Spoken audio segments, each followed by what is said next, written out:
talking about President Obama.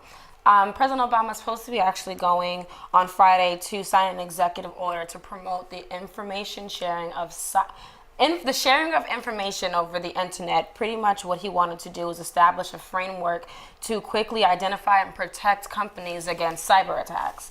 And he's supposed to be doing this on Friday at Stanford University. Now, with everything that's going on with him, and like you were saying, Giuliani, and the attacks that have been going on with, all these major companies, I can appreciate that.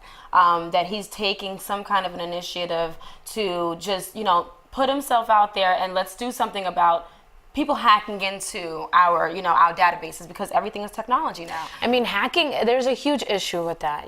Honestly, it's like you really don't know when you're safe. Like, people just can get all your information through the internet, and it's pretty scary. Even with these security payment methods or PayPal, whatever it's called, they still get your information off there. So I can appreciate that during this time, he's protecting something like that, which is good, because the internet is, something that everyone is using more and more as time goes by. So we should be protecting that, Well, the other thing that while he's doing this, the FCC is working towards making the internet, or the accessibility of internet, neutral to everyone. Pretty much what they're doing is, or what they're trying to say is, they want to make it so that companies like Google and companies like Hulu or Comcast are not arguing about who has the fastest internet, who has access to this amount of internet space, and like that, so that people like Mark Zuckerberg can go on and make their own. Because and it's hard because Google's the one of the largest, and they're everywhere. That's why they have to make different rules so that other companies can actually have a say. But see, my whole thing is, if it's not broke, don't fix it. I mean, it's been working. It's about business. It's only about business. And that's my problem. Like, we have real issues that's going on in this country, and we're wasting our time talking about making the internet neutral for everyone. It is neutral, or this man wouldn't have the millions he has now, or people who create MySpace and Instagram, or the people that created Google. How did you create Google? You had the access to the internet to create whatever it is that you want, your public domain, and you built an empire off of it. Let's focus on something that's a little bit, more important than... Well, wouldn't you, arguably, playing devil's advocate here? Yes. Technology is extremely important during these times. So, especially after what just happened with Sony, and it's like, you're not safe here. I appreciate President Obama's attempt, because he's trying to protect our identities as internet users. This net neutrality, it's already neutral. What are we neutralizing? Globally, like in different countries like Nigeria, I was actually just doing a radio show on it, and talking about how globally they're so tight on the restrictions of what you can show for, but in America we are able to put anything out there. Well, maybe that's what they're talking about then. Well, I wouldn't say anything.